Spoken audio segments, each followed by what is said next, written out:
happy to have you here today. And I hope that you can tell me anything that you want to about the Portuguese community, more particularly about the early 1900s and the memories that you may have gathered from your family regarding immigration. And so you may start whenever you wish. My mom's name was Rosa Espanola. She was born in Graciosa, in 1896. She came to America in 1902 with her father, and her mother was deceased. They lived in a boarding house here in Lowell. My mother was educated here in this country.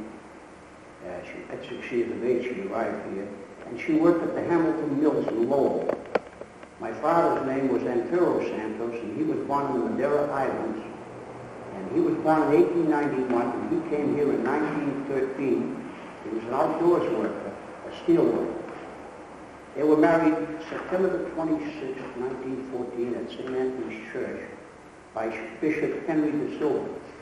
There were large families at that time, not just amongst the Portuguese, the Irish, and all the other national, ethnic minorities. There were 7 children in our family, 4 boys and 3 girls. And we lost my brother John at 2 years of age. And that was at the time of that illness. Most Portuguese families that they shot during the week, and everything was put on a charge book, like say for clothing, milk, bread, and other things. And then they would pay it at the end of the week. Most of the clothing was bought at McQuaid's downtown and at Harry Bass. Now, Harry Bass, of course, there was a particular reason, because a lot of these Portuguese didn't speak English, and there were 2 women employees who were Portuguese, and they went to where they could be understood. Now, we also had Emmanuel Souza, who had a store on Middlesex Street. He operated that store there until Middlesex Supply burned down, and he took his store with him. So what he did then, he kept his things in his garage, his supplies in his garage out in Chester. He'd load up his car, particularly on a Friday or a Saturday, and he would go door to door selling to the homes. And everything was on a book, and you paid him the next week or whenever you could afford to. There was also a Jewish fellow named Charlie Golden, who spoke fluent Portuguese. He went around with a horse and wagon, and he did the same thing. They charged, and they paid later. What years was it? Oh, this here would be in the, I'd say somewhere around 1930, 31, right around that time, which I remember better, because as a child at 6 years of age, I didn't, remember too much. Now, both of those fellas sold clothing and shoes, things that the people needed. Most of the food was purchased at Portuguese markets. And had one was Antonio Souza down on Central Street, and J.S. Pitter, who originally was situated on Charles Street and then moved to the corner of Central and Union. Then João Mendoza, which was Gladys Picanso's father, he had a store at the corner of Elm and Chapel Street. Now all of these charged, pay at the end of the week, and they delivered right to the home. Now the bread was bought at the Lusitania Bakery, and Albino Brito, a Portuguese fellow, he was the owner of the bakery, and they delivered it to the home, bread and pastry. The ice, for the ice box, there was no refrigerators in those days. It was an ice box. Daniel Gage delivered door to door. And what would happen, he had four prices, 10 cents, 15, 20, and 25 cent pieces of ice. Now, they wouldn't even take them to the 3rd floor. So what the women would do, they had a card with each one, whatever the price was, and they'd put that on the window. Now, he knew the one downstairs wanted a 10-cent piece, that's what he brought her, and etc. See, he kept track of, so you wouldn't bring the wrong piece, And the ice at that time was 10 cents, 15, 20, or 25 cent piece. And they didn't keep too many meats. They bought meats almost every day, fresh, in those days. Where did the meat come from, Mr. Santos? The meats? Yes. Oh, they bought it in the Portuguese markets. See, most of them patronized the Portuguese markets because they could speak in Portuguese, and the owners were Portuguese. So did some large wagon of meat come out from Boston with that? Oh yes, they were delivered fresh, and not only that, the railroads, you know, sometimes they pick them up at the railroad because they have these refrigerated cars, you know, and they would pick them up there later on. Now the rents, most of the Portuguese rented tenements, very few owned their own homes, ran somewhere from $1.50 to $3 a week. At the beginning, when I was a boy, they used gas lights and oil lamps. There was no electricity. Wood and coal stoves.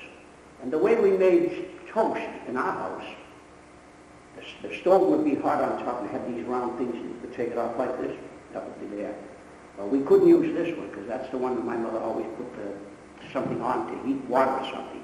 So, what we do, we take the toast and put it on top there, put something on it, and then we'd flip it over, and then we'd get the butter. There was no oleo in those days, butter. And although my mother used to get so angry because butter was expensive, you know. But anyway, that's the way we made toast.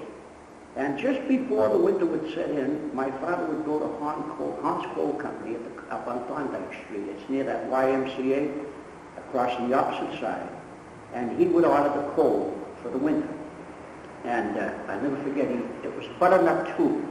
And the reason I remember the number is because my brother and I, getting towards spring, but yet cool enough, to run low on coal, we'd have to take a potato bag he'd get from the grocery, and we'd go up with that with our gig, you know, our car, and he'd give us the money, and we'd go up and bring back. He'd go to work, and we'd go up, you know, probably didn't even go to school then, and we'd go up and pick up the coal, right up at the coal yard, and bring it home. And the wood he got down at Spencer's Wood Yard, which was on the opposite side of where the Portuguese American Center is now on Chapel Street. There was a wood yard there. This man would deliver to the house. Usually there was enough for, you know, to take care of the whole winter. And later on, of course, the oil stoves came along, you know, where you went down to the basement and filled it up with, you know, with oil that was delivered and put it in the back of the stove, you know, and it ran with oil. But in those days, there was the old wooden coal stove. You know? Now, did almost everyone have a form of heating? That was it. Were there people that were unable to heat? Oh, certainly. That's what my wife asked me today. I said, no, everyone didn't have, you know, at that time, like my father could afford to go to those places and order that stuff. But there were other people that, I don't know how they did it, because these were cold water flats. No hot water in those days. You heated the water, you know what I mean, if you wanted to use it for something. Now, but like I said, and there was no TVs, and we had first radio I had was a crystal radio that a friend of mine built for me. And of course you put it on, it would go, you know, you're trying to get the station. That's the first radio I remember. No bathtubs. We bathed in a round tub, and like I say, my mother would put some pots on the stove. Each one of us took a turn. The boys first and the girls after. All in the same water? No. She kept the water heat and she changed, you know. Oh yeah. I don't know if she did so much. I don't know how the heck she did it, you know. Now weekdays, like the girls were saying downstairs, was Portuguese soup. Kale, cabbage, foosh. I don't know if you know what foosh is. What is it? Foosh was a thing, a stem like this coming up with little tiny greens coming out of it. Like Brussels sprouts? No, I don't think so. What is it? This was something different. Nobody from the Portuguese ate this. Foosh, that's what they call it. How do you spell foosh? I spelled it F-U-N-C-H-S. Foosh. Yeah, foosh. Yeah. I spell it the way I pronounce it, you know. And then, of course, we had rice and red beans with a piece of meat, and also elbow macaroni with red beans and a piece of meat. Now, on Saturday and Sunday, you'd probably get chops, steak, and chickens were bought live, okay? Either my father would bring it home, or we would have to go down. I don't know how long you've been around here. Mm-hmm. You remember Thief Sim? That was he was the president of the Holy Ghost Society for years and years. He's the #1 picture up at the Holy Ghost grounds on the left. He had a store down there on Charles Street across from the Portuguese American Center. You know, that was known as Spence Court then. So if he didn't go get the chicken, he'd order it, and then we'd go down and get it.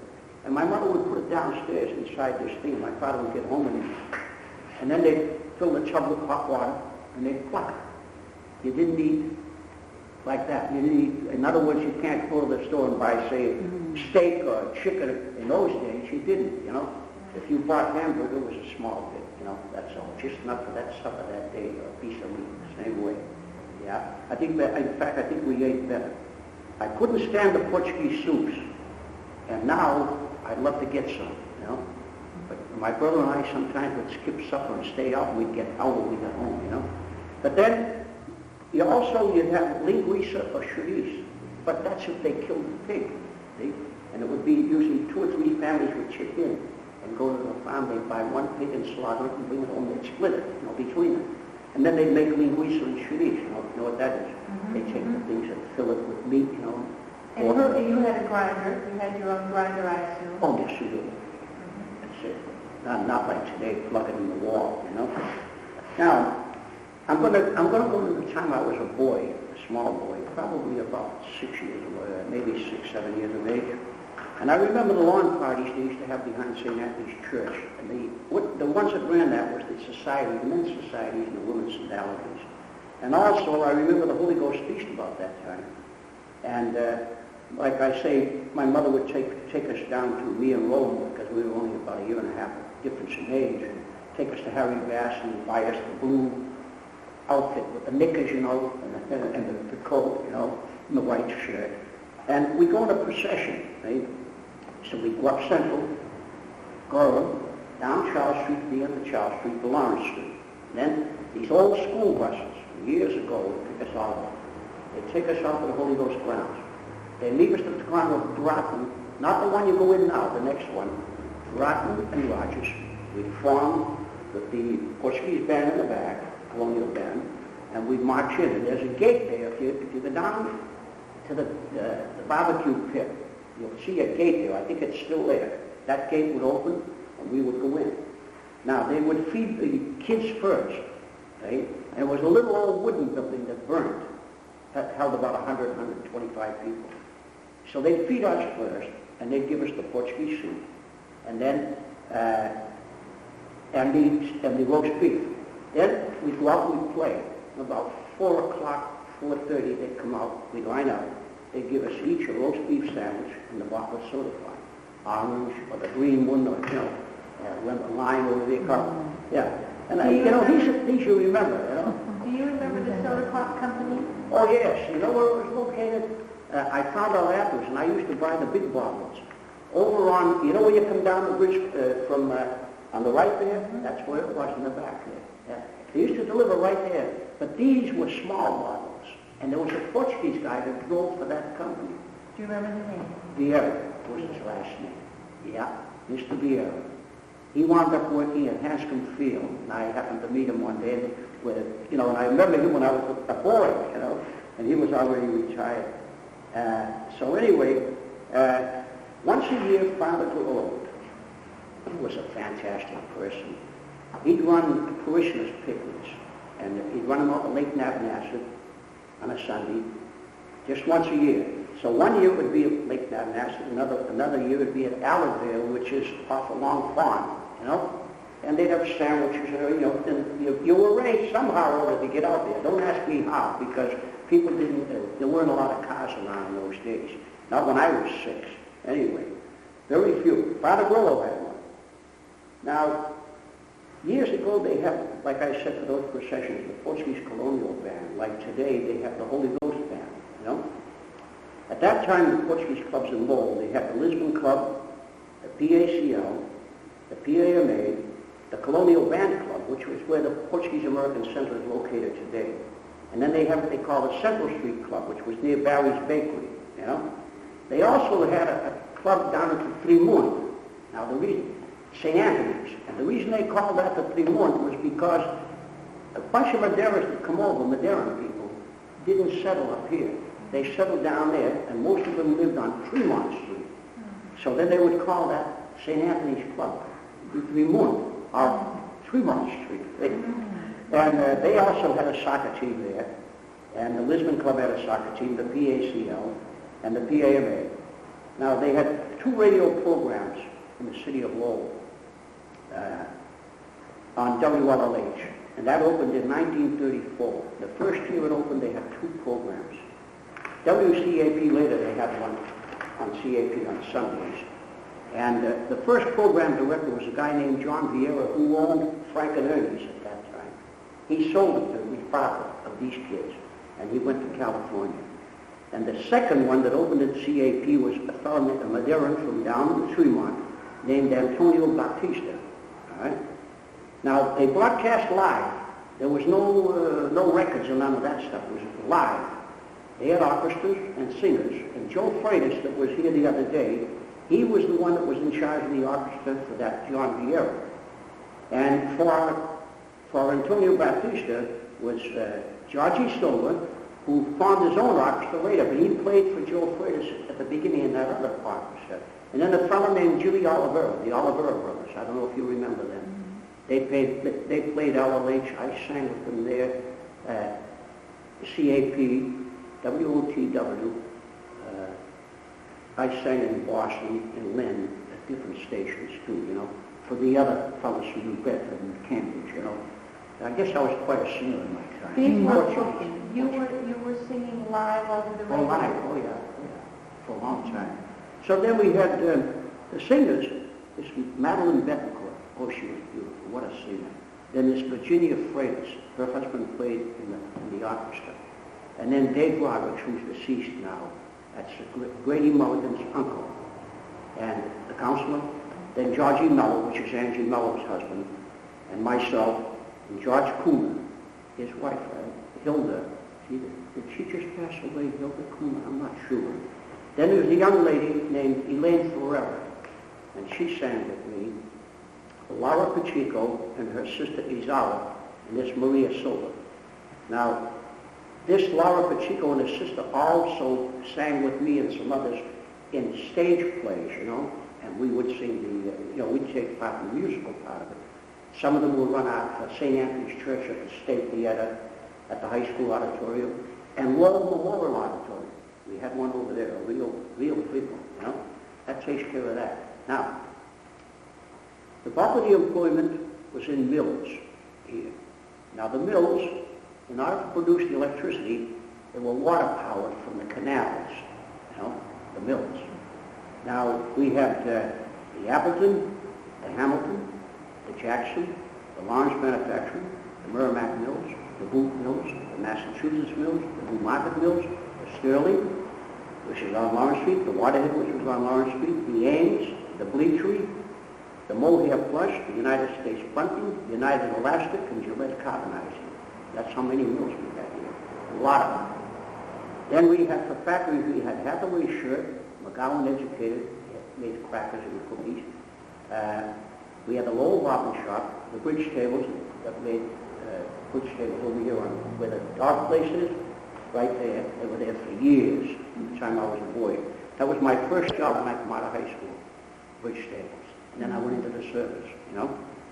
For shoe shops, we had Leganis, Lowell Shoe, Grace Shoe, Kitty Shoe, John Pilling Shoe, Lowell Woodhill. Now, the work, most of them was 6 days a week. You get paid weekly, $5 to $7 a week, 48-hour weeks at that time, all right? The stock market crashed in 1929. I was 10 years of age, and things really got bad. It got worse. That's what they call in Portuguese a crise. It was at that time. Businesses closed. A lot of the mills moved out and down south. All right? Franklin Delano Roosevelt was elected in 1932, and he served from 1933 to 1945. And when he died in 1945, I was somewhere in Germany at that time in World War II. And I'll never forget it, boy. Everything stopped. Completely stopped, even on the German side, because it had come out, you know, and we heard about it, and everybody stopped. He introduced the Work Projects Administration, which is the WPA, the National Recovery Act. He closed all the banks in the country. And when he reopened them, if you could put up to, which is still today, you could put up to $100,000 in the bank and it was secured.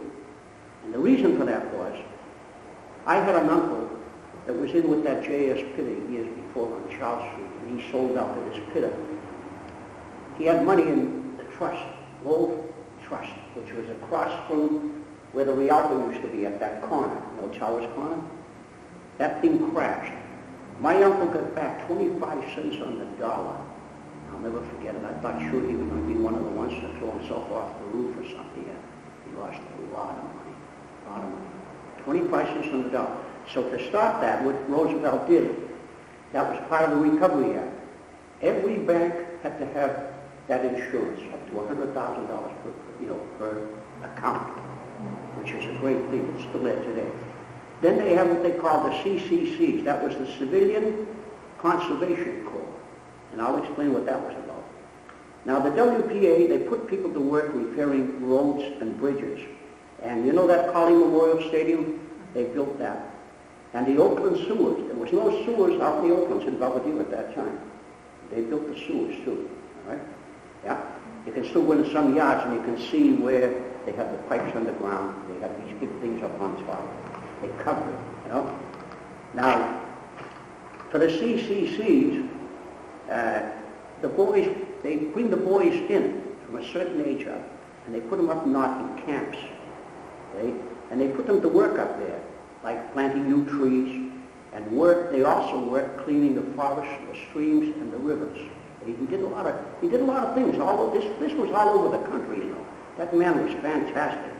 Now he reduced the work week. That's what I wanted you to wait for. First he dropped it from 48 down to 44 hours.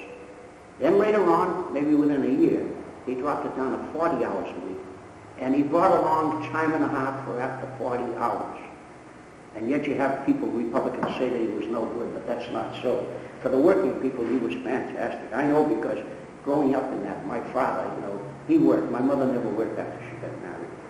Now they have what they call government food at that time under the FDR regime. I was probably about 8 or 10 years of age, and my brother and some of the kids on the street, Prospect Street down here, we'd go down on Jackson Street, we'd bring our cart with us. They'd give us sugar, canned goods, fruits, stuff. We'd take them home to our families. You know, all the kids would go home, give them to the families, right? You wouldn't believe this because today you can go out and buy anything you want. And remember, there was no food stamps at that time, all right? Everybody worked for what they got, all right? Everybody worked for what they got. Chapped shoes maybe, you know what I mean, sold to heels because they couldn't afford to go out and buy a pair of shoes every other week. And boy, we could really wear our shoes when we were boys, you know? That time, the downtown was very alive. And I can remember my mom going downtown shopping with my older sister. And they had, like, say, stores with Talbots, Gagnons, Pollards, Bomber-Shade. We had 4, 5, and 10 cent stores. Newbury's at the corner of Middle and Central. Grand Silver at the corner of Merrimack and Central. We had the Woolworths across the street and the Crispies next door, full. We also had a store called the Giant Store that was on Broadway. They had just about anything you wanted to buy if you ever shopped there. Then downtown, it's still there today, they had Kennedy's store where you bought your eggs, tub butter, peanut butter, and stuff like that. There are 2 markets down there. On the corner of Bridge and Merrimack, you had Brockman's, and on the opposite corner of Prescott and East Merrimack, you had Fairburn, right? And that was the Fairburn building. She remembers this probably. We had a lot of restaurants all over the place downtown. There was 4 newspapers at one time. The Evening Leader, the Lowell Sun, the Sunday Telegram, and the Morning Courier Citizen. And we had a Sunday, because the Sun and the Evening Leader didn't put out a Sunday paper. So we had the morning paper on a Sunday, the morning paper rather, and then the Sunday Telegram, one. Now, the Sun since then has bought them all out. They're non-existent, you know. They bought all their rights to all the, you know. Now, there was a lot of entertainment, too. On the twilight, we played in a baseball on the South Common. Father Grove had a team in there, St. Anthony's team. 8 to 10 teams in that league. They played on weeknights and on Sundays. On a weekend, you'd see somewhere between 2,000 to 5,000 people if there was nothing to watch a ball game. Now, this is true. Am I on the second one already? Yeah, I didn't think I was that far away. Now, entertainment, okay? Under entertainment, they have these WPA programs, and then the people, you know, it stayed. They'd show movies on a Wednesday and a Sunday, and they'd rotate them. One would be at the South Common, and the other at Shed Park. What they did, if you know the South Common, do you know where the tennis courts are in the South Common? Well, do you know where the depot is? Yeah. Right across the street is the top of the hill. There's where the tennis courts are. It's a hill that comes down like this. Now you visualize this, right? Now, right here as you're looking down, there's two trees. So what they would do, they'd take this big white sheet, and they'd hang it across, and they'd follow up on the thing here. And all the families would bring blankets. This was at night, and the kids with them, with something in case they fell asleep. They'd all sit up there. This was free, right? The government paid for this. And they'd show movies. And out the Shed Park, the same thing.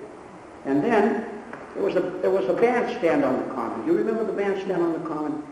Well, under the WPA also, they used to have band concerts on Sunday afternoons up there when I was a boy. Yeah? It was quite a thing. Now, you could take a trolley and go out to Lakeview Park. They had a bobby horse out there, a whip. They had the cars you could drive. Roller coaster right along the roadway. Is that in Lowell? Out in Lakeview. It's out here in Draco. Yeah. And now, you could take the trolley also, and you could go down to Merrimack Park, which became the Merrimack Auto Theater, drive-in. That was Merrimack Park before that. They had, along 110, they had a roller coaster, and you go inside the park, they had all kinds of rides. And the Merrimack River was right on the other side, you know. It was quite a thing. First time I went down there, they had what they call the Ward 10 Associates out here, which is fellows that ran for public office or were involved in politics. And once a year, they'd take the kids from the whole neighborhood down there, and only at that time, yeah, we'd go by trolley, yeah. And the trolleys were something. Now you see they want to bring back the trolleys in Lowell. Have you seen that? Yeah. They have a company right out here that's manufacturing them from Italy now. And they're going to be easy to get. And I always believed that, because I've been saying for years, and I've told this to friends of mine, Chauncey Poulias when he was mayor and other people, they could go down to Lakeview Avenue and stop right at Bridge Street, and they could dig the left side of the road, and I would venture that there's steel still under that street from those trolleys. It's never been dug up. Yeah, all the way out to Lakeview. And it wouldn't surprise me a damn bit, it's still there. All right? Now, we used to skate out the Shed Park, right? There was no pool, so you couldn't swim. And then we roller skated and bowled at the Crescent Wing, which was down on Hurd Street, down where the courthouse is, you know. Movies, we'd go to the movies. Most movies you'd go to for 10 cents, 7 cents with a pass, right? You could buy half a pint of ice cream for 15 cents, or you could go to Pete's Potato Chips on Bridge Street and buy a bag of chips for a nickel at that time. Yeah. Sometimes at the Rialto, we'd go in the side door. If Beansy was on, the usher, and we'd open it up and let 6 or 8 of us in for nothing. You know?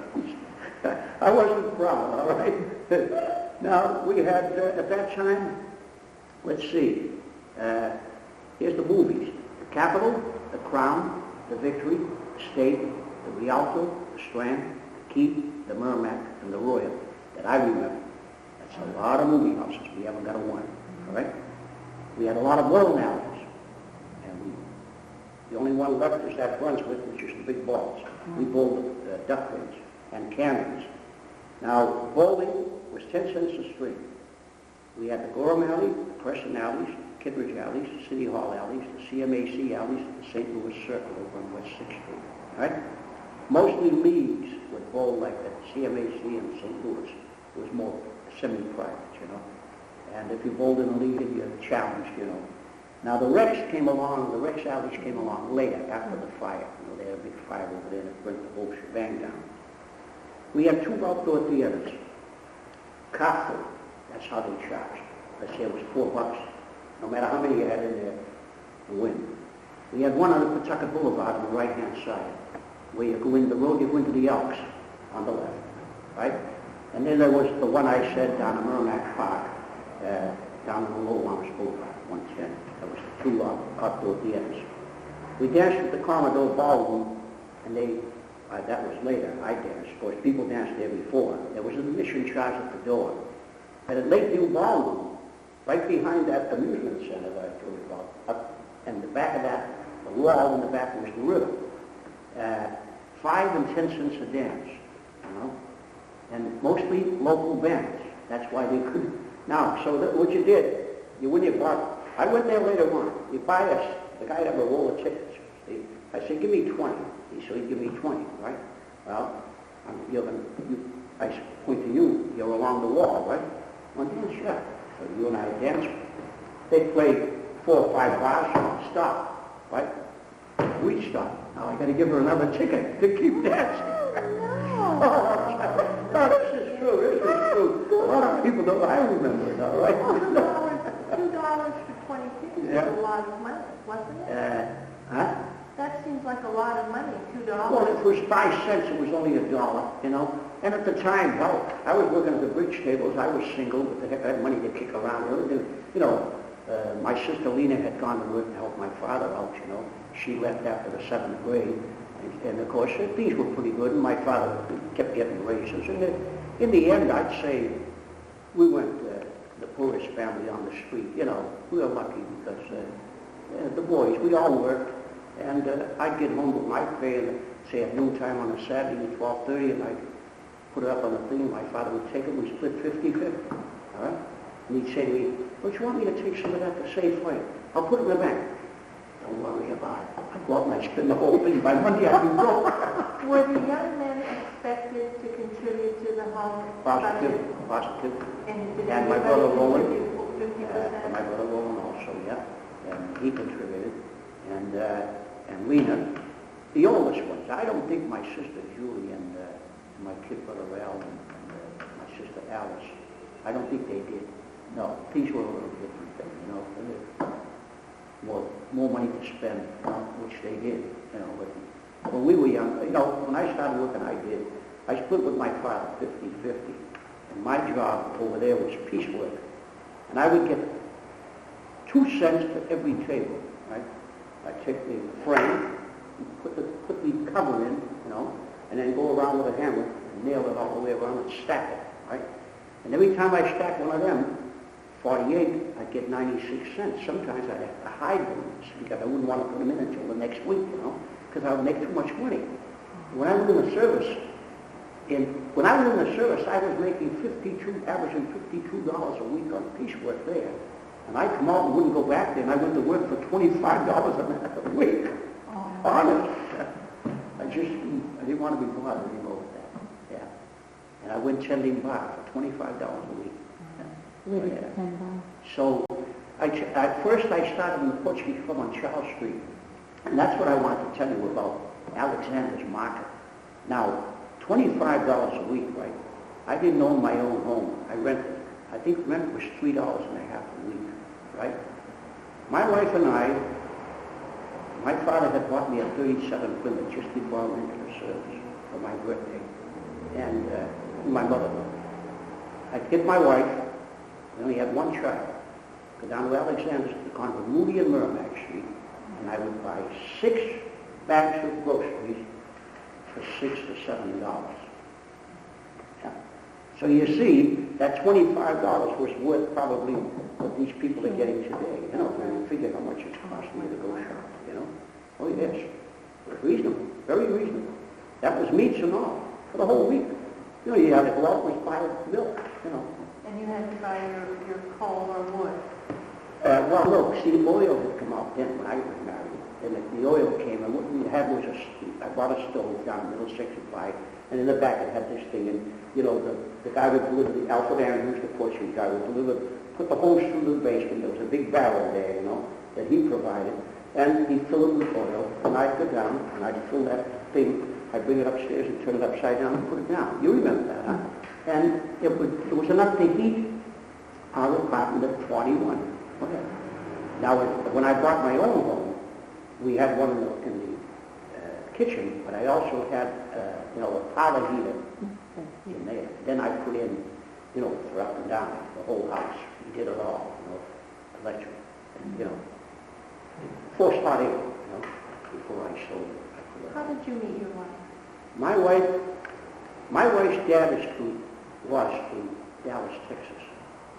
Her mother was from Muskogee, Oklahoma. Is she Portuguese? No, that's what I'm trying to tell you. She's Irish, English, Swedish.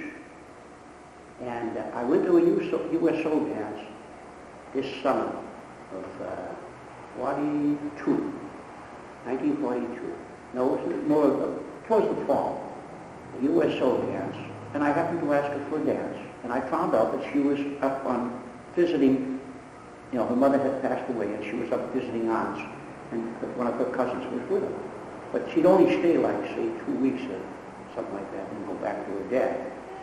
So we had a couple of dances, and then I said, well, gee, all right. It started a thing, writing, and then I'd go in and see my company commander. Of course, I was a sergeant, and I'd go in, and I'd say, look, I'd like to have the weekend off. It'd be nice if I could leave at any time Friday. Company commander would say, Ed, where are you going now? Dallas? Yep. Okay, go ahead, go now, and take off, Then I'd come back Monday morning, So we got married the following year, in the chapel, an army chapel, I've been very lucky. I've got a nice girl, and we're married 55 years. This June we'll be married 55 years. 4 boys. I have 13 grandchildren, and I've got 2 greats and 1 on the way within 2 months, so I'll have 3 great-grandchildren. So I was going to tell you now, listen, I want to finish up with this, On the 4th of July, up at the South Common, they had these huge carnivals. They used to come in every year, Most of them ran for a week, but one in particular I remember. They had terrific firework displays up at the top of the hill, And one year, the American Legion ran one up there. It was the biggest one I ever seen. That was right after World War II when we came home. And they had a guy in a cannon, and they put his head way over the other side, and they fired him out of the cannon. Oh yeah. They had girly shows, which they never allowed before. They had. My wife wouldn't let me ever see the girly show. I was married, But thousands upon thousands of people would come from all over the place to that thing down. There'd be nothing to see, say, 10 or 15,000 people in that corner. And that would run for a whole week. And I can remember the family. If you wanted to find the family, you know where the Elliott School is up there? No. Down the corner? Well, there's a hill going down. If one of my kids got lost, I used to tell them, okay, now look, you see that hill right there? If you get lost, you look over there. See the school? You go up that hill, you're going to find Nana, and they're going to find all of us up there, because the kids would take off, But it was really something. But for an old city, Lowell had a lot. Now, what happened, of course, with the crash, the stock market crash, those mills went down south, and even some of the people that worked here, like in the mills, the women would work the weave room and the spinning, and the men, like, they'd be the overseer. And my mother used to tell me, ooh, they were mean. Everybody was afraid of that overseer. Oh yeah, he could fire you on the spot, that's it. And then the men were either loom fixers or mechanics, they didn't do any of that stuff. They just, if the machine broke down, they went over and fixed it for the women. But the women did most of the work. The men mostly goofed off. And I happen to know that because when I got in an argument with my boss over here, he wanted to cut down on our pay, and me and these other 2 fellows that did that job, we walked off. I said, come on with me, heck with them. I went up to work. I had gone to, no, that was that. I went out to Faulkner Mills out in Knoxville with him, and I worked out there. And I used to travel up and down the rooms and watch. And boy, I always said I'd never work in a darn mill again, And after the war, I went up to the University of Lowell, and I did a couple of semesters up there on the wool, studying the wool and how it's made, the beginning to the end, I learned quite a bit about it, but then I dropped that idea. I started tending the bar instead, because I was thinking of going back into that, and I'm glad I didn't. So I tended bar in the Portuguese club for about 2 years. Then I joined the union, and I started working the union, $45 a week. That was quite a job. What year was that? Bartender's local. Yeah, what 25. Year? That, I come out in December 2nd, 46. I worked at the beginning of 1948, I started working at the union. And we had almost every single bar in the city in the union at that time. Now there's only 3. So, do you questions Go ahead. about, there are two things that I haven't heard you say anything about. That's what I say. You might get it from the others, you know? Well, I need to hear it from your point of view, which I can. I'm watching because I don't want to lose any words. About socializing and fraternizing with other ethnic groups. When you talk, it really sounds as if Lowell were your city, that it was a Portuguese city, but I know that isn't true. So does that mean that you folks were friends with everyone else, or that you just moved into Let me put it to you like this. At the very beginning, and I spoke to my wife about that today, she asked me a question similar to that. I told her how on a Sunday, families went to visit families, Portuguese, all right? This young lived up on Livingston Street, we lived on Prospect Street. My father had a big home, right? Now, at 38. We would go to their house, but also some of their relatives would go there. Now, the next week they'd probably come to our house. This was Portuguese going to Portuguese. But this area in here, back Central Street, we call it the flats in the south end, which encompasses from way over there on Bondi Street, it takes in this whole area. We had Portuguese, we had Armenians, we had Syrians, we had French, we had, I remember one colored family, maybe two, Chinese, right? We had just about a melting pot. No, that wasn't the reason. I think it was more because the Portuguese that came over were more comfortable with the Portuguese. But I can remember my mother who went to school here, and she spoke to everyone. The Irish, they lived right, we lived right, before this young lady's aunt moved next door to us on Prospect Street, the one that was downstairs there, we were the only Portuguese on the street. It was all Irish. From the top of the hill all the way up to Central Street, all Irish. Yeah. But my mother spoke, she read, and she could speak, read, and write English because she was educated here. See what I mean? So you didn't really experience any prejudice. It was just a big group, a big mixed family. You could have a fight. I mean, I can remember myself on Prospect Street, this fellow that lived across the street named Cannon, an Irish kid. And he gave me some lip, and I didn't want to fight him. Unfortunately, I beat the heck out of him up on Pine Hill. But you know what? We both went home, and a half an hour later, we were up there, we were playing together, because nobody held out. That didn't have anything to do with your ethnic group. It was just because you were young men fighting. That's all. No, I didn't experience any of that. You know what you would hear? I'll tell you what you did hear. You could hear somebody call somebody a guinea, which is Italian. And then somebody else would yell, "Hey, you lousy black boy." But then you say, "Hey, you shanty Irishman," So everybody did it. It wasn't just one. We called them names too. They called us names. And you didn't take it to heart? No. Growing up, no.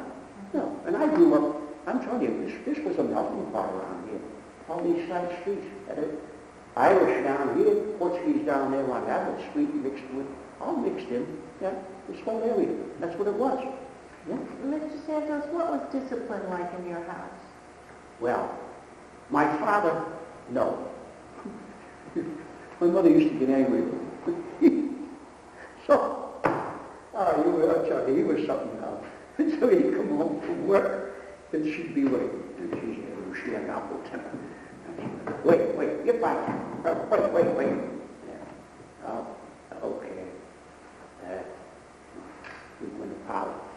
Well, the only thing he forgot was when he opened the door, he left the door open about this much. He didn't realize it. I'm sitting there, my father's sitting over here in the sofa. He said up to me, she opened the door. Go ahead. You're just as bad as he is. Did she get mad as hell? But she had a strap. Ooh, hey. One of these with leather, with a holder, and she hung that, and it was cut this way. And boy, we'd get that across the legs. She was fast, too. She was like a slug. We were always in some kind of trouble. So your mom was more disciplinarian? Yeah. And I used to get a kick out of her. What a temper. Oh, she could kill us. I used to tell her after when we were grown, Yeah, you were two good ones, me and Roland. We would go for supper, She'd get angry. You know what he'd say? Rose, listen, if they get hungry, they'll come home and eat. We wouldn't, I didn't like Portuguese. I mean, every day. Oh, come on. Yeah. Hey, up here.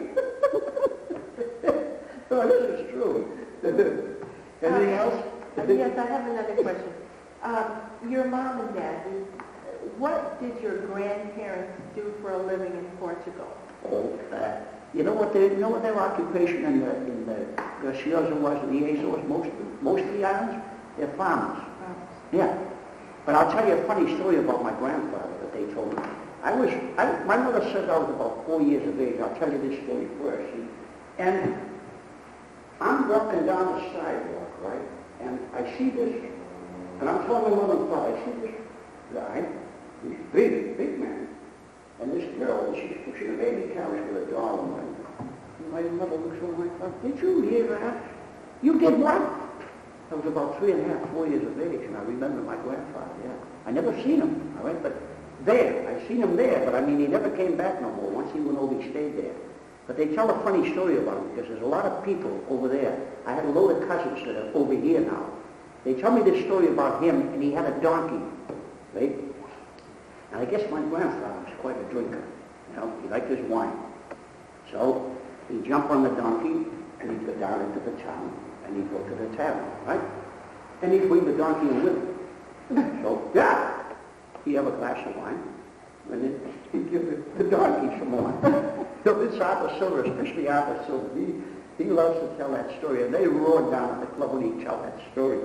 So they're on their way home, see? So the cots or the beds, they made the mattresses with straw, and they call it paila in Portuguese. P-A-I-L-H-A, paila, okay? By English, So they're on their way home, see? I guess the donkey got too close to the side of the road, and he went over, see? And my grandfather wound up down there with him. So he's laying down on the thing, and he says to the donkey, hey, de presto sempre chegamos às nossas paizinhas, meaning, gee, we finally got home to our straw bed. It was straw, actually. And he'd tell that story down there, oh, gee, I laugh. I was born in this country. This is a little story that I'd like to tell you too before I leave. I was born in the United States, but I speak, read, and write Portuguese. I'm fluent.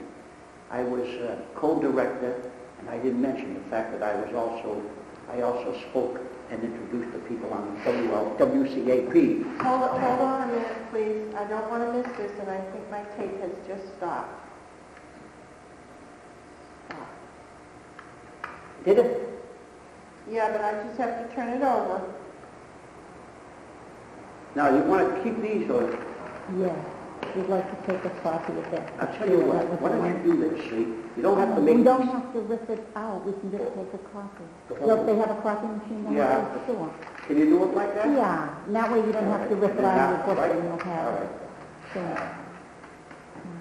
Yeah, so, Okay, go ahead. over the years, people used to say, because, see, I was president of the Portuguese American Center 6 years altogether. 1 year, and then I left, and I came back, and I did 5 more years in succession. And when we joined the clubs together, I was on the committee, because we had the Pioneer Club, and we merged with them. We wanted the Civic League to come in with us, but at that time, they had 18-year-olds, and the law changed to 21, and we couldn't, because we had an all-alcohol 21-year. Anyhow, people used to say, well, how come? Now, you're American born, and some of the ones that come over, and they'll hear about, let them over start talking to me. Well, I was very fortunate. Let me put it here like that. Now, St. Anthony's Church, in particular, Father Grillo would speak Portuguese to us. I was in the altar. 9 years, my brother and I served in the altar to him. And he would speak Portuguese to some of us, and some didn't want to learn, they didn't bother. Then he brought an assistant here named Father Oliveira. He was the one that put on the stage plays and all that. And he started singing, And then he'd run classes, and I'd go there and attend the classes, And then I went into the service. I was pretty good at it. But then I went to the Portuguese Club working. And boy, I'd have him come in there. You know Herbie Pitt, the lawyer? His grandfather, all right? His grandfather. He'd come in the club, he'd walk in. I'd say, I'm Bert. All righty. Same thing, you know, so take out his bottle of beer. So at that end of the bar, we had, as you're looking at the bar, he'd sit around there. And we had one of these, like a desk thing, you know, with the thing where the kids would write. There. So I put it there. And he asked me for the Portuguese newspaper. And he started reading the Portuguese newspaper. Next thing you know, you busy? No, come here. Call me over. He'd start reading me and showing me the Portuguese paper, something in the New Bedford Times, you know. Well, then, I had another one in there named Schwan, right, Ferreira, who was very, most beautiful handwriting I ever seen in my life. Very educated man, you know. I was very fortunate. And my father, of course. My father and I, we spoke Portuguese quite frequently. And people come over. A cousin of mine came over from the Azores, and he was like an attorney in that island, Graciosa. He used to represent people in the courts and stuff. So someone must have told him, you know, you got a cousin over there, and you want to hear him. American born, you know. And these are people from here. So one year they bring the soccer team here. This is about 15 years ago. And the day they bring him, they're having a picnic at the Holy Ghost grounds. And the day they bring him, like he came in on a Saturday, my wife and I left Thursday night for Montreal. Right? And of course the boys were all out, you know. And we went to Montreal. We'd stay for the weekend. We'd come home. So she said, oh no, they're staying for the weekend. They're going to be here Sunday too. All right. So on the way back, instead of going home, I said, we'll stop up there, lift the luggage there. I was too tired to carry the luggage anyway. And we walk in. All of a sudden, the guy comes over and grabs me. Come on over here, come on over here. Your cousin's over here. I said, I know he's here. I'll take my time, all right? Portuguese, you know? No, he wants to meet you now. Go over. He's a handsome-looking fellow. You know, he was nice looking. That was my mother's nephew, you know, her brother's, her sister's son, you know? So we shook hands. And he started talking in Portuguese, and I started answering in Portuguese, and all of a sudden he looks at the other guy and a smile come across here. He said, geez, I didn't expect this in Portuguese, you know. So we went up to the bar and we had a drink, you know. But no, it's amazing. Georgie Mello, you know Angie Mello? Her husband. He spoke. He could write it and read it and speak it like myself. Gladys. Dear Linda, that ran the International Institute. That was about it, because the others, if they say 6 words in Portuguese, they follow up 3 and say the other 3 or 4, you know. They didn't stay with it, you know. Mr. Santos, why did your mother, your mother came here when she was 5 or 6, you said? Didn't bring the older one, no. The other children didn't come? No, but the only one sister, the older one. She was older. She was much older. My mother, yeah.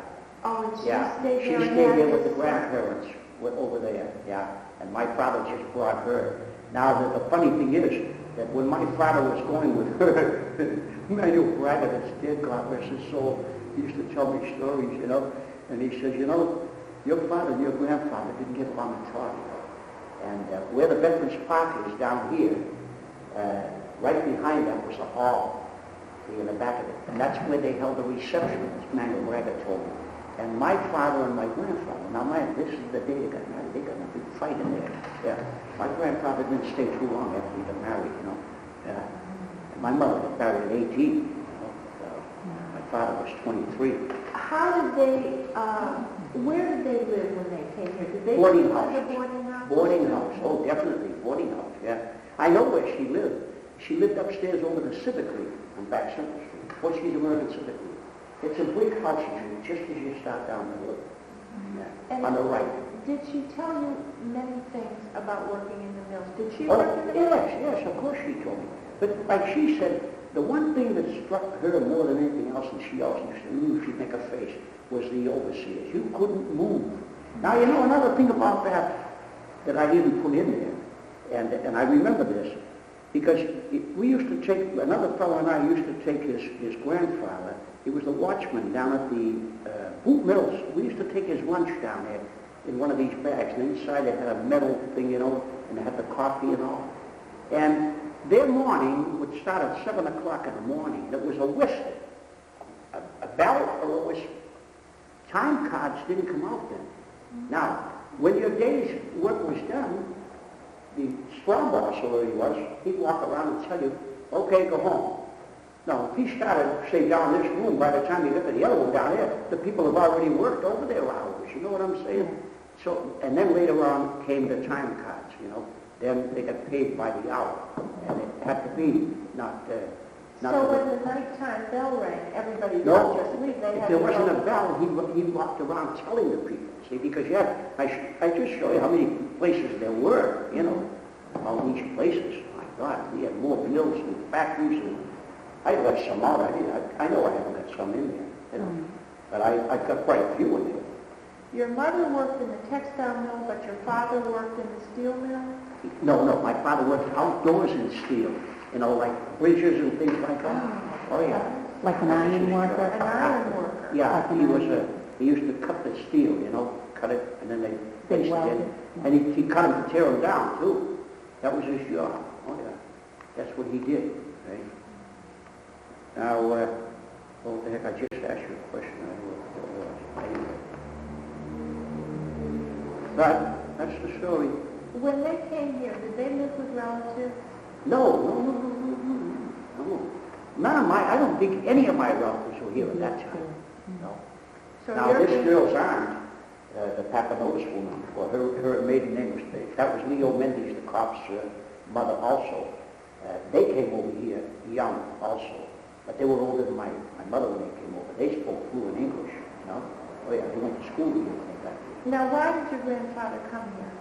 Why? Why did he leave the island? I don't think why? Well, he came over here because a lot of them came over. There was a big group of Madeirans and Azorians here at that time, especially from my mother's island, especially from there. And they came through Ellis Island, incidentally. I have no paperwork on that. I looked for it, I can't find it. I just had their marriage certificate, and stuff like that.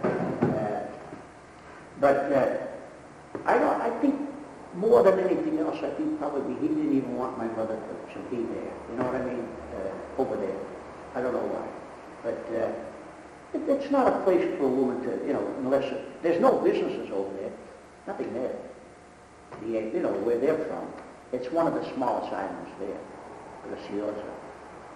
And, did you hear anything about, did they come on a boat? Yeah.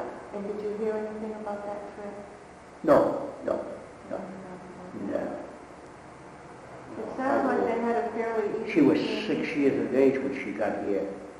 She came over here at 6. I think, if I'm not mistaken, she told me that her sister was 6 years older than her. They were 6 years apart, And like I said, my brother died during that sickness that you're talking about. It was flu after that. Yeah. He was old. He was between me and my older sister. What do you think about, or how would you compare the new immigrants to the old immigrants? But more educated. Their More job educated. opportunities are better. More educated. I speak to a lot of these, especially the young fellows. A lot of them come in the club, and they're really up on it. They're real smart. They are. At that time, it wasn't mandatory. Now, see, I don't know about the Azores now, all the islands, but my wife and I were over in Madeira 10 years ago, and it's mandatory there. They've got to go to school. Have to. Oh, yeah. And their school year there is all year long, not like here.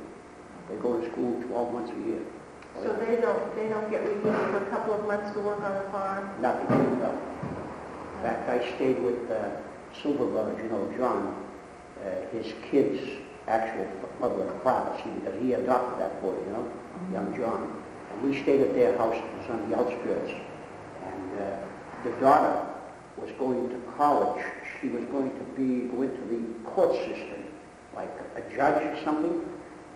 She was studying law to become she would hear cases, And she didn't do anything. No way. The mother did everything. And the men over there, oh my God. I went over there, to this people's house, right? We stayed there. Beautiful stucco home, huh? And well-to-do. He was an architect. And he did the drawings for churches and schools over there. You could see he'd be over there on the board, and I'd go and look over his shoulder. So anyway, they made the coffee, but Jesus, I can remember my mother when I was a kid, and she put the water in and poured the coffee in those days, and they'd boil it, you know. So that's what the woman did over there. Wow. You have a cup of coffee? Oh, sure. I took one sip, I waited until she disappeared, and I put it down the sink. So there's 2 or 3 dishes in the sink, see? So I put the stopper, and I put the stuff in, I'm going to wash the dishes. And all of a sudden, a tap on my shoulder. And it's the mother. Don't let him see you doing that your way. You're not supposed to be doing that. That's a woman's work. This is true. I wash dishes at home. When you were raised, did your dad help? No. Each one of us, from the oldest sister on down, each one of us had 1 week to wash the dishes, another week to do the floors. Right? Up and down, make the beds. Oh yeah, the girls too, every single one of us. Okay? Only the youngest one, Alice, she was spoiled. I'd come up the street, and the only thing she knew was, Eddie, can I have a 4-9? Oh, she was just a little girl. And of course, Mrs. Kelly had a store at the corner of Prospect Street. So she'd put out her hand, and I'd reach in and I'd get a nickel or something. Okay, now look, I'm going to watch for you. So I'd have a buddy with me, we'd cross the street and watch her. She'd get way up the corner and she'd wave. She was a historian, and she could come back with a lollipop or something. She was spoiled. Oh, she was spoiled. She got to be the executive secretary to the president of the Lowell Institution for Savings. Yeah, she was a very smart girl. She went to Lowell Commercial, you know, at that time. And when I went into the service, her and my sister Julie were both going to school. At the beginning, I had taken out an allotment for my mother, but then I took out an allotment for the 2 of them each. And then when I got married, I had to take one for my wife. So at the end of the month, I wouldn't have a hell of a lot of money to spend, you know. So when I made sergeant, it gave me a little bit more money, you know, corporal and sergeant. So at the end, but at the beginning, I was only a private, you know. Would you say that in general, for instance, when your mother became aged, was it your responsibility to take care of her because you were the oldest son? We did anyway. You would have anyway. One of my youngest brother lived with her after my father passed away, up on Anderson Street. My mother was a very serious diabetic, so she was watched constantly. In fact, that's what she died from. I was the last one with her. I was the last one with my father and the last one with my mother in the hospital.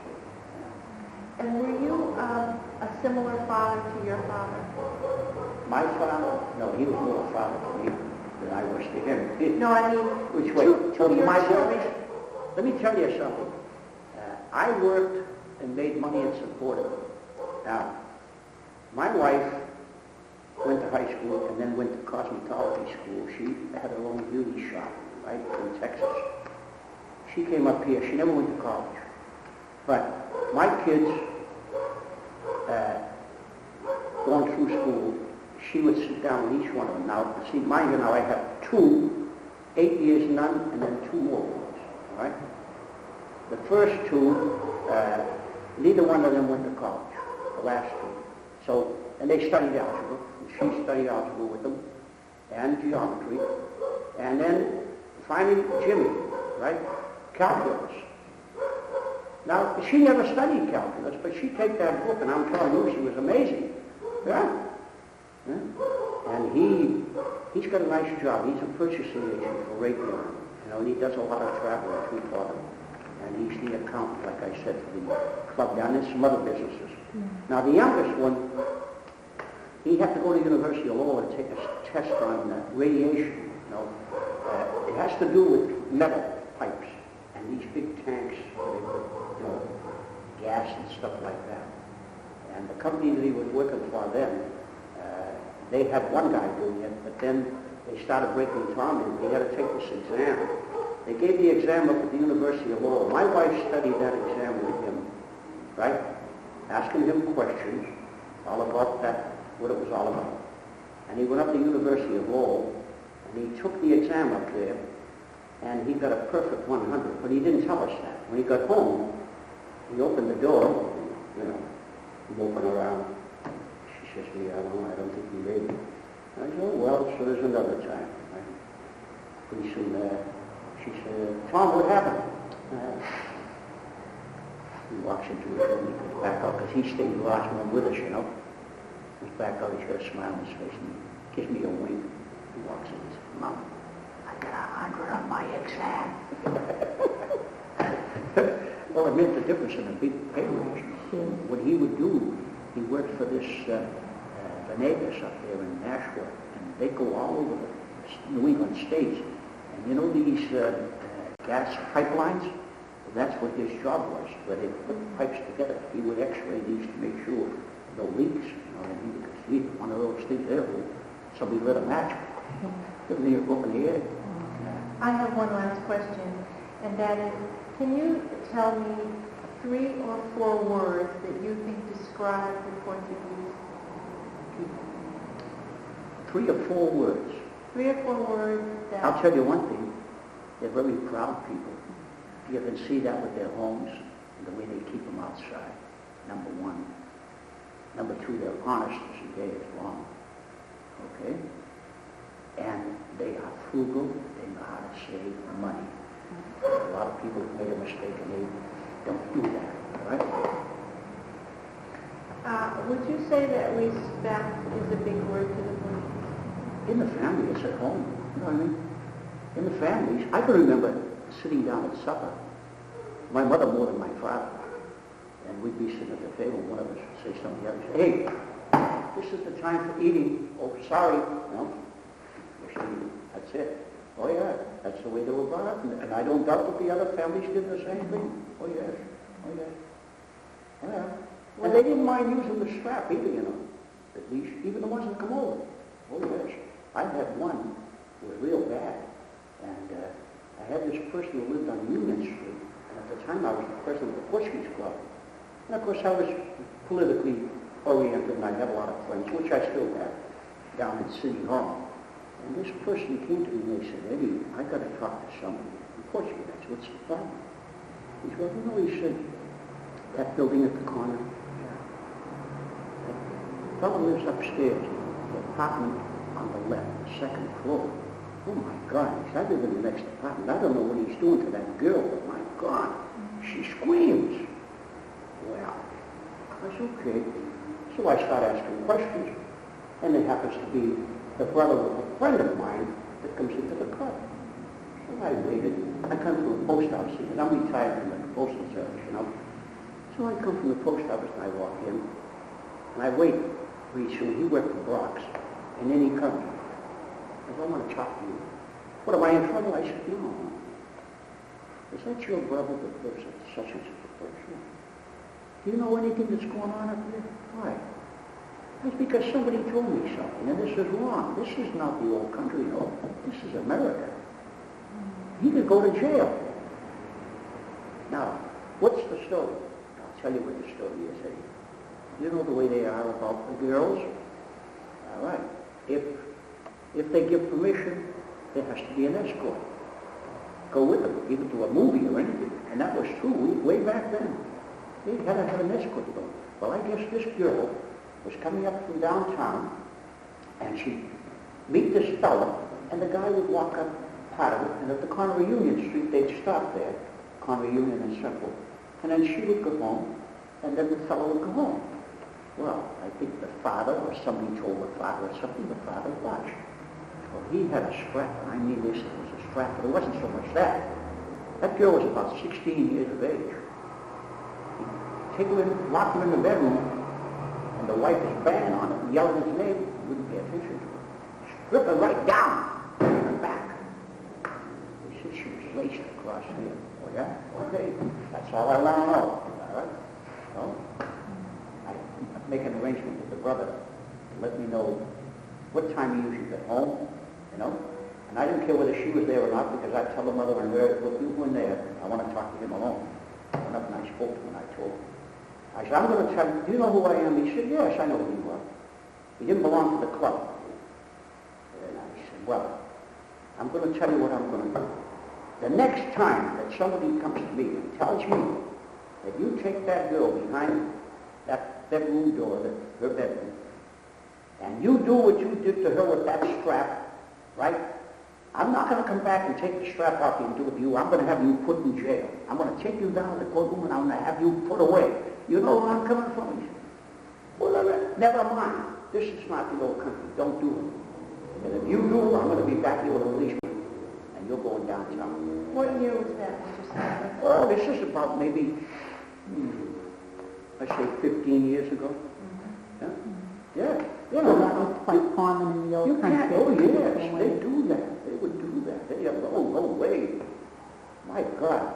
My wife and I have been married 55 years. She never raised her hand to me. I never raised her. And I never seen my mother and father. And I didn't be asked, but not. And my mother said, you, she walked away. You know? A healthy argument. You would have loved my mother. She was something.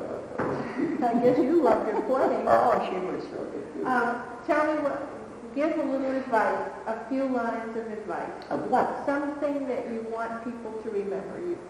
How do you want people to remember I think, Eddie Santos? With me, I'd like to remember me for some of the good things I did. You know, I helped a lot of people. I'd take people to the unemployment office, Social Security, registering for Social Security, different things.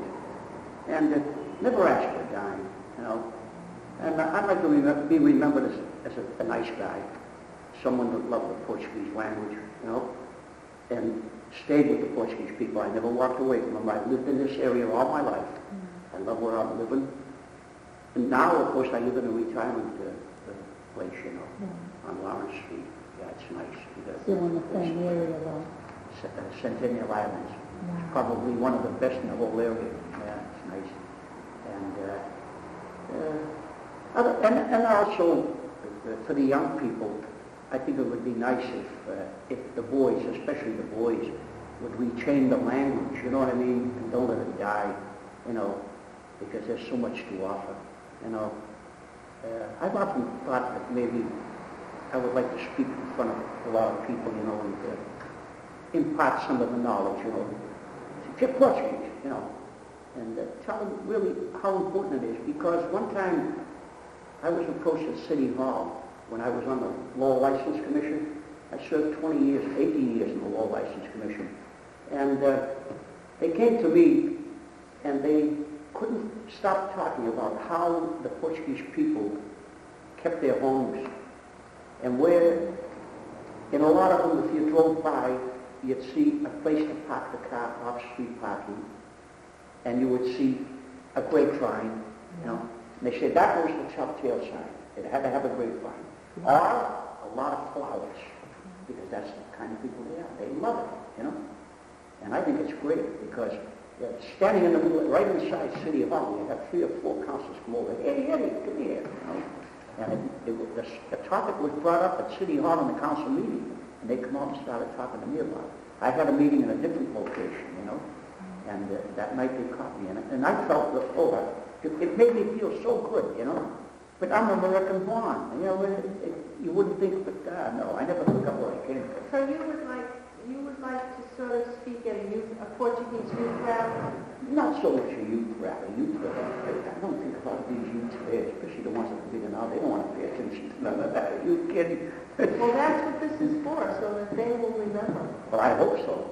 I hope so. I know I meet a lot of them down at the club, and mostly, for some reason or other, even the young ones, soccer seems to be their thing. Yeah. And then they have a pool table down here, and they'll pick up the stick and play pool, you know, and then they have another machine over there that races cars or something, you know. It wasn't my thing. I was always told when I was a child, a proverb, show me a good pool player, and I'll show you a misspent youth. Oh, yes, that is an old one. Oh, yeah. Oh, Mr. Santos. And people would say to me, you know, you've got a lot of proverbs. I said, you know what? I try to live by them, too. Oh, sure. You're going to make them fun? Somebody. Thank you. I hope we got something. That was one of my more pleasant hours in life. Did we go an hour?